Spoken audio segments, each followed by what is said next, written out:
Oh man, Christian. Good to see you, How's it going? You too. How's it going? You good? I'm doing really good, yeah. Awesome, It's good to be here. Hey, it's great to have you over here. And just want to tell the peeps real quickly, if you haven't subscribed to this channel, make sure you do that. And when you watch the video, all of it, if you like it, make sure you like, make sure you share. All right. So there's no format to this thing. It's just a conversation. You were here. We're doing storytelling. So I thought, what better way to talk about storytelling than somebody who's storytelling every single day. So, hey, welcome, man. Yes, thank you for having me. Awesome. Did I ever tell you the story about when I was in Brazil, when I was shooting our TV show, Peter Planet? We were in Rio and we went to one of the favelas. And and we were dressed like this, right? We went into favelas and... You stood out, well, to say the least. To say the least. Yeah. And we had to get armed security with us when we went there. Okay. And the favelas are made, and I didn't know this, but small alleys, doors everywhere, and they're houses, right? But then it's not one door to the house. You could go in, and it takes you into another house in the back door, and another back door into another house. So the guy who was with us is like, listen, if you stay more than 4 feet, I think, or a meter away from me, I can't protect you, and I'm not sure it's super dangerous. He's like, I'm not kidding over here. Yeah. And then I remember we were walking around, and there's a lot of people around.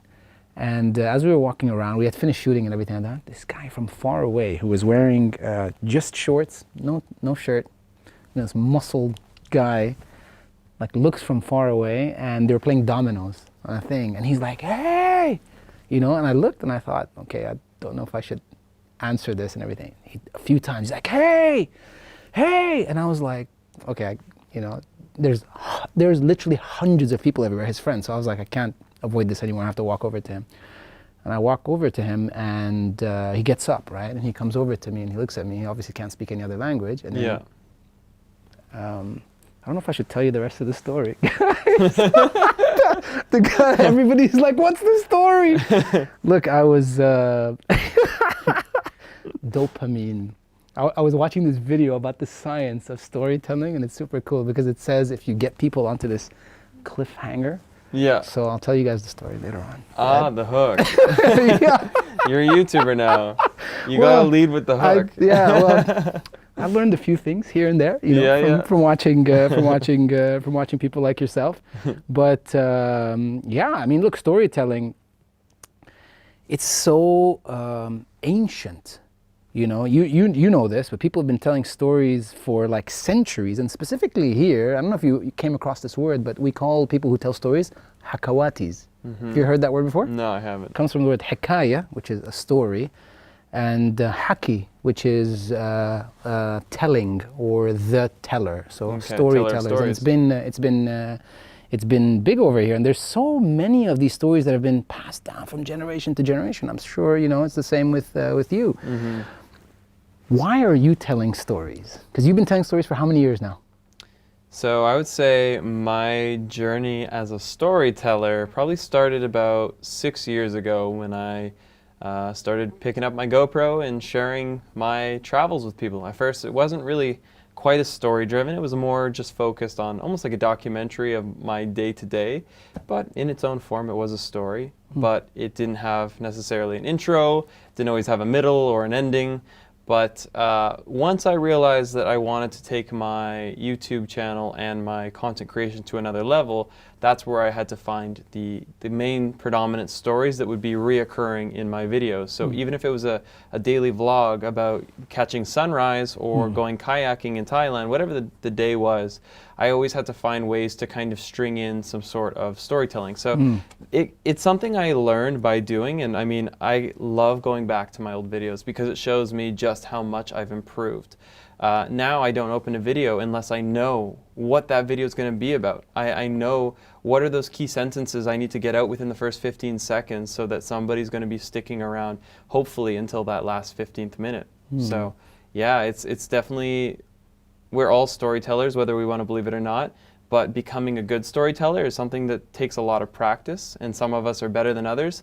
But the cool thing is, as somebody that doesn't really consider themselves to ever have been necessarily a natural storyteller, I think I've become pretty good just through practice. Yeah, I mean, look, a lot of people don't realize this, but imagine we grew up on stories. I mean, Yeah. when we were born into a household, and we were told lullabies, we were told stories.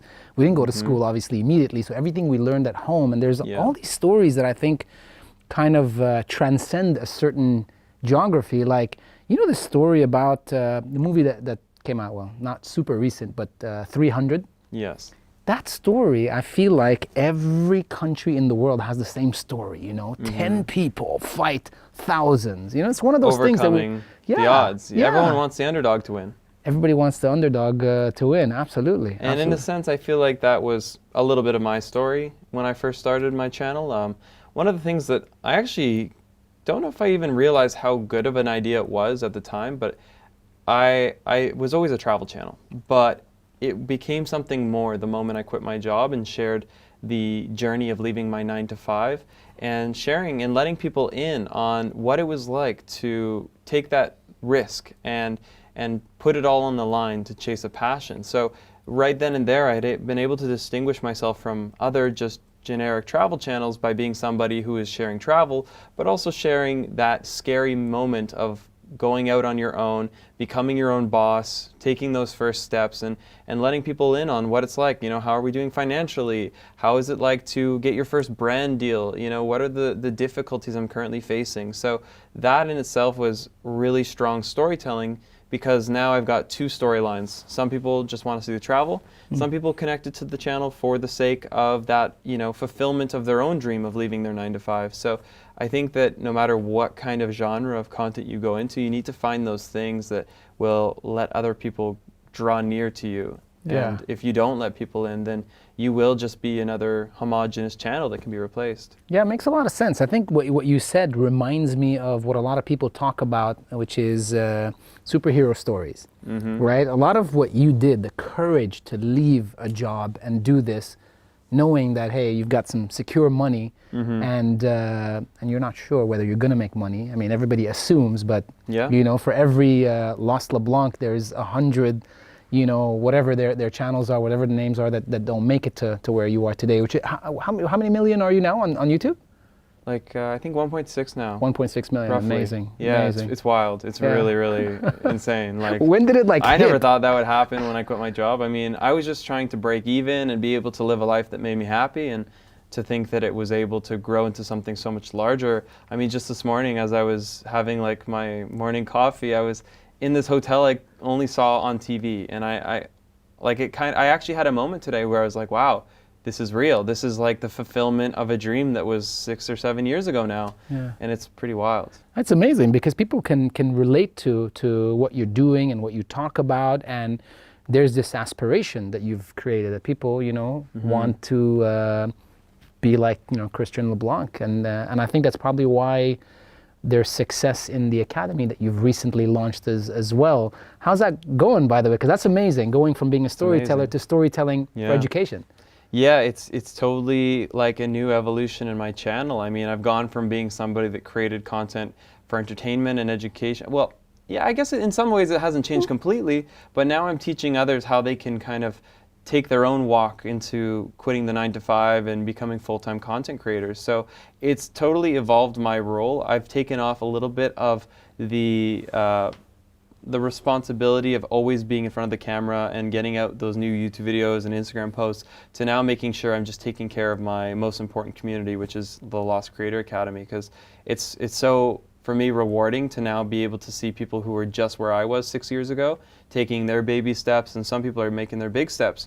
Some people in the group are just sharing that they just got their first 1,000 view video, or they just hit 1,000 subscribers. Some people just shared they got a they got a $10,000 deal for editing videos for a client. So it's like some people are landing really, really exciting things, and to feel like I was able to help in some shape or form it's just fun, because everyone needs to reinvent themselves. And after doing YouTube for 6 years, that is my reinvention of what is Lost LeBlanc and what is my responsibility in this field.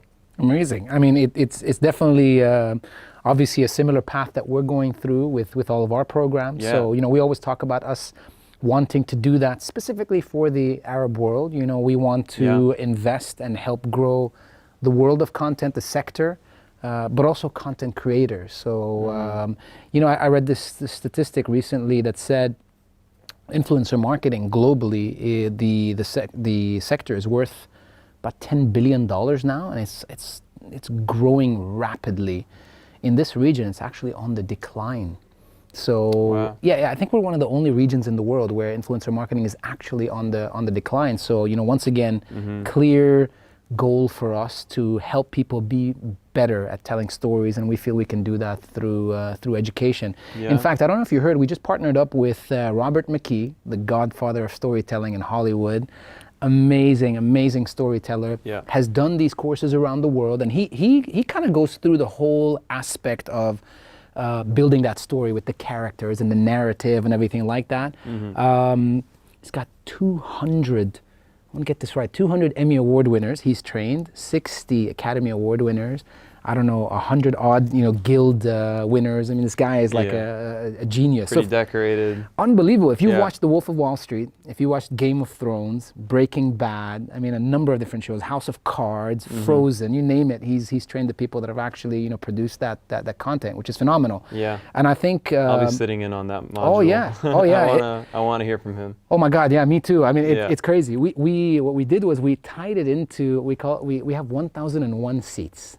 And we tied it into 1001 Arabian Nights, which is, you know, Sherzad, the greatest storyteller in the history of storytelling from the Arab world. So we kind of, you know, it's a play on the numbers and everything. Yeah. But he's packed like stadiums with like 2,000, 3,000, 4,000 people. So super excited about this one. I gotta let you know, it's happening in November, by the way. I want to hear it. Yeah. Awesome. I mean, I'm still very much in a beginner stage of my storytelling. Like 6 years in, you'd think, oh, you must be like, you know, settling down with all of it. But I feel like I have so much to learn still. And every day I'm still trying to master my own storytelling, not just in my YouTube videos, but it could be the thumbnail, it could be the title. And it might not be the same like kind and style of storytelling as somebody that's making films for Hollywood, but you know, you have to become a master in your own respective storytelling fields. And for me, you know, that the way, the colors you choose, the font choices, that 2 or 3 words that you can fit into a thumbnail, it'll go a long way. It could be the difference between having 10,000 views or 100,000 or 1 million views on that video. So it's like, it's crazy how each of us have to find what our storytelling, you know, domain is and then master it. Yeah. You know, do you ever have these videos where you spend a lot of time editing and you think it's just like perfection, and you post it and it just does not get the same amount of views? Has that ever happened to you? Are you kind of, yes, I mean, you're super skilled now. Well, it happens to novices like me. But happens to everyone. No, it's happened to me for sure. I have not had a big video that like I've worked so crazy hard on in a long time, because I've kind of changed my format a little bit to be somewhere in the middle. I now go for more of high quality, but also keeping up the quantity. So at a certain point, I get myself to that 90% good enough mark, and I'm like, all right, it's time to get this posted.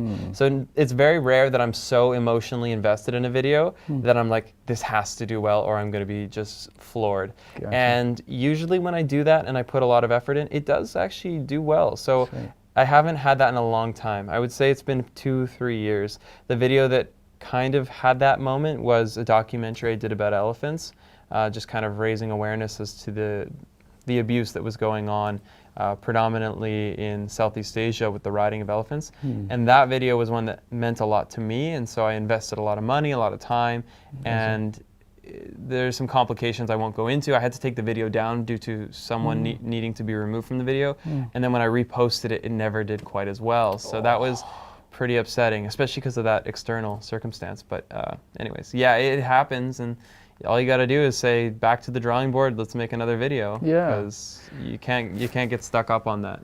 You'll have those moments. And a lot of people talk about that, right? And I know a lot of people that have been, you know, creating content for many years, and it is not easy. I think I took a trip in December with my wife, and I think it's the first time, I swear, in 8 years where I travel and I actually did not take my camera with me. It was the first time I didn't actually capture content, which was very strange to me. Yeah.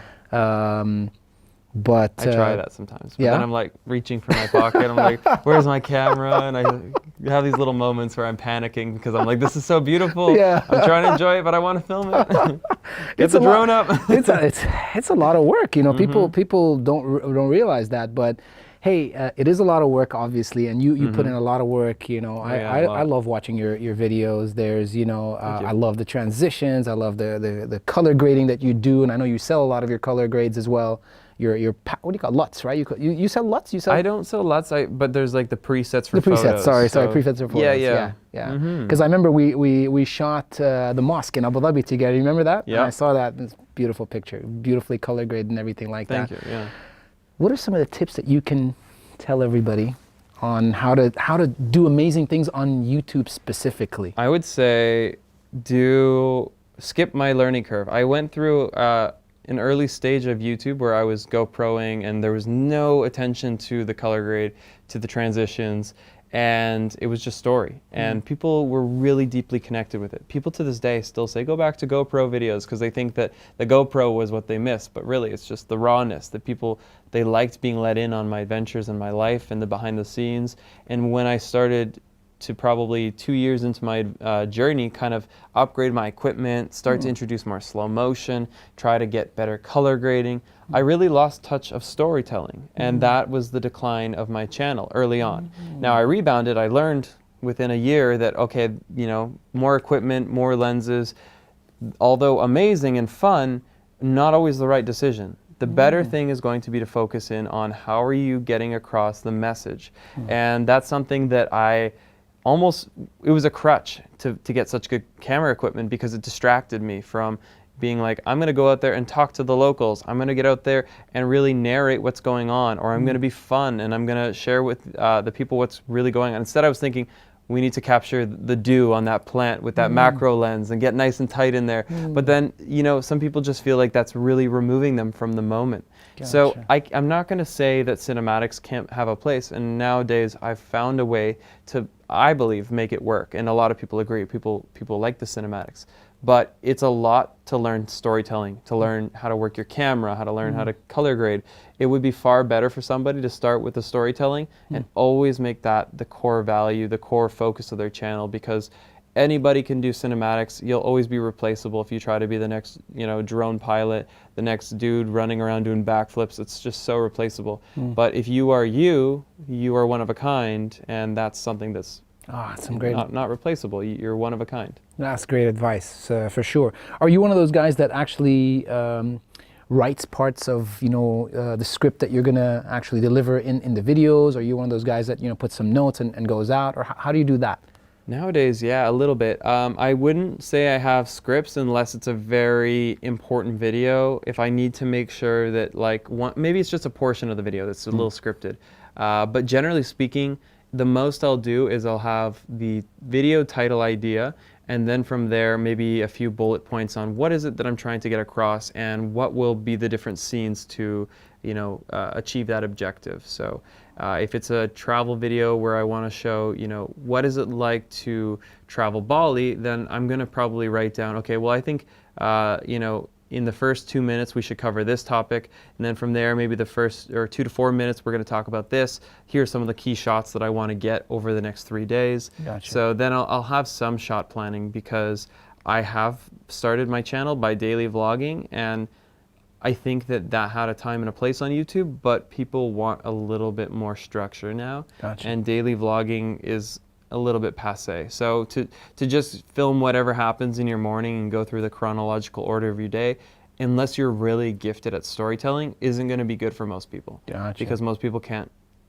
curve their day into an incredible story. Gotcha. You know, so that's why Casey Neistat was so popular, was because he was one of the best people at doing that. You know, it's not every day that was the best story, but he had a way to create a beginning, a middle, and an end to each of his vlogs, even if it was a kind of mundane day. Gotcha. And that was his gift. But not everyone can do that. Makes sense.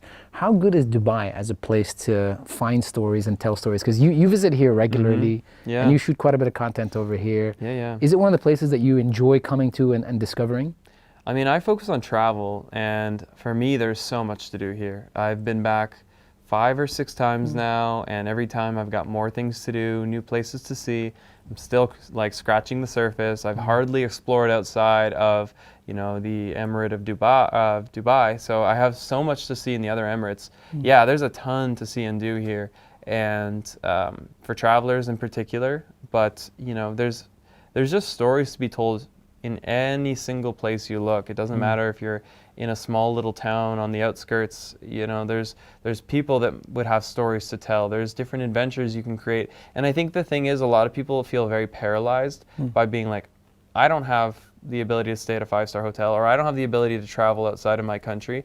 So they think to themselves, I don't have a story to tell. But that's not true. Everyone has a story, and maybe you start off with a story that's just your story, and then from there, as you start creating content, you'll start to see more stories kind of appear and form. So I think the number one tip is just to make the story that you have in your mind today, instead of feeling paralyzed and waiting for that perfect idea to come around, because nowadays I've got not enough time and too many stories to tell. But back in the day, I would have felt the same way. Gotcha. And we're kind of we're lucky because we live in the age of, you know, this, and we always talk about whether this is a camera first or a phone first. Yeah.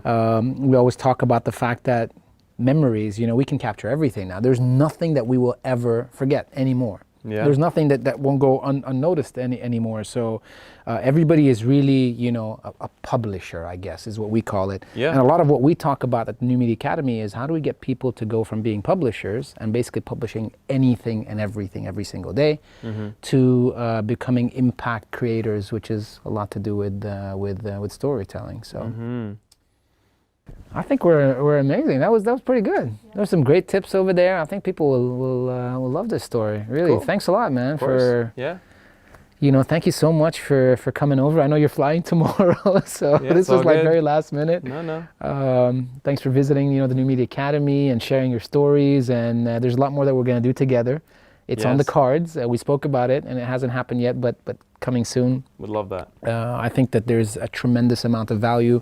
I've been now one of your fans for over 2 years, just over 2 years, and I've seen the tremendous growth and everything like that, and I always enjoy watching the videos, and I'm especially jealous about you living in Bali, man. You know, you live in Bali, and then you travel to Vancouver, you know, to British Columbia, and it's a pretty good setup.